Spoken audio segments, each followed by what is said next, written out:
Guys আজকে চলে এসেছি আমরা রাজশাহীতে। আর রাজশাহীতে যাব কিছু সুন্দর জায়গা দেখতে। অনেক দিন কোথাও ঘুরতে যাওয়া হয়নি, স্কুল চলছে তবুও ঘুরতে চলে এসেছি। অনেক দিন ভ্লগও বানানো হয়নি, তাই আজকে একটা স্পেশাল ভ্লগ নিয়ে চলে আসলাম অবশেষে।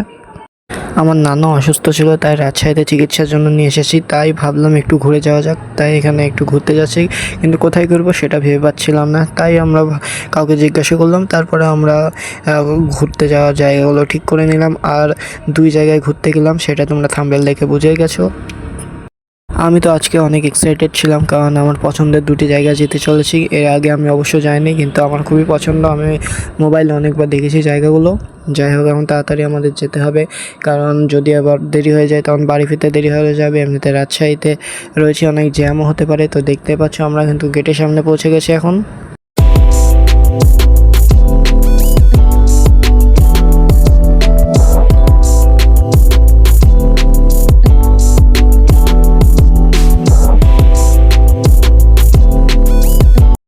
তো গাইজ এখন আমরা ভেতরে চলে এসেছি, তিনজনেই ভেতরে ঢুকে পড়লাম। এখানে আমি, আমার মা আর আমার নানা এসেছি। তো যাই হোক, এখন ভিতরে ঢুকে বেশি দোকানপাট তো খোলা দেখলাম না, খুবই অল্প দোকানপাট। আর এখানে বেশিরভাগই গাছপালা রয়েছে। তাও আমরা ঘুরে দেখছিলাম। আর ওখানে একটা বক্সিং মানে শক্তি পরীক্ষা করার যে একটা থাকে, ওটা রয়েছে। যাই হোক, আমরা আরও সামনে যাই। আর এখানে কিন্তু অনেক জোরে বাতাস হচ্ছে, বা এত জোরে বাতাস হচ্ছে আমাকে উড়িয়ে নিয়ে যাবে। আর পেছনে আবার কি করে। তো যাই হোক, ওদিকে মন না দিয়ে আমরা সামনে যাই। সামনে গিয়ে আরো অনেক কিছু দেখবো। সামনে দেখাই যাচ্ছে অনেক দোকানপাট রয়েছে, কিন্তু এখন দুপুরবেলা তাই বন্ধ রয়েছে। তাই আমরা আগে যাই। আগে ওখানে অনেক বড় একটা জায়গা রয়েছে, সেখানে অনেকগুলো ফটোগ্রাফ করব। তোমরা কে কে এই জায়গায় এসেছো অবশ্যই কমেন্ট করে বলবে। এই জায়গাটা কিন্তু আমার ভালোই লাগছে, আশেপাশে দেখে কিন্তু অনেক সুন্দর লাগছে। কখন আমি ওই জায়গায় পৌঁছাবো সেটা আমি ভাবছি। তাড়াতাড়ি যেতে হবে, কিন্তু হাঁটতে পারছি না, অনেক হেঁটেছি। অবশেষে চলে আসলাম, কিন্তু এখানে দেখতে পাচ্ছ ওই জায়গায় কিন্তু প্রচণ্ড বাতাস হচ্ছে। তাই সবাই গিয়ে ওখানে দাঁড়িয়ে আছে, আমরাও গিয়ে ওখানে দাঁড়িয়ে পড়বো এখন। তো এখানে যাওয়ার পর কিন্তু আমার একটা কথাই মনে হলো, এত সুন্দর জায়গা এখানে কি করছে, আমাদের ওখানে কেন নেই।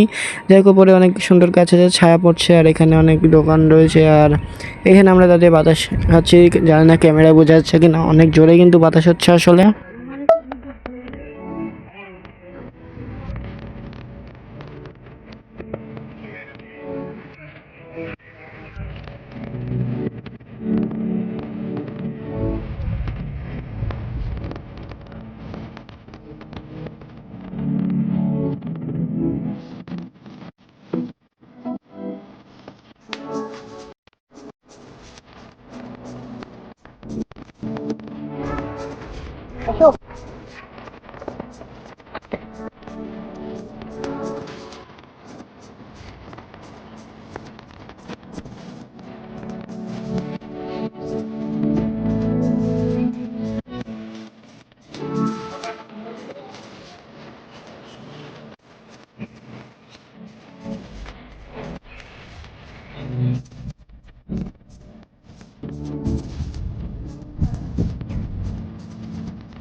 তো গাইজ এখন আমরা যাব চিড়িয়াখানায়। দেখি অনেক দিন পর চিড়িয়াখানায় যাব, মানে আমি কখনো চিড়িয়াখানা দেখিনি। তো অবশ্যই এখন চিড়িয়াখানায় যাচ্ছি সবাই মিলে। তো দেখো এখানে উপরে দেখা যাচ্ছে মানে এখন ভেতরে ঢুকবো। ভেতরে ঢোকার জন্য 25 টাকা করে টিকিট কাটতে হবে একজনের।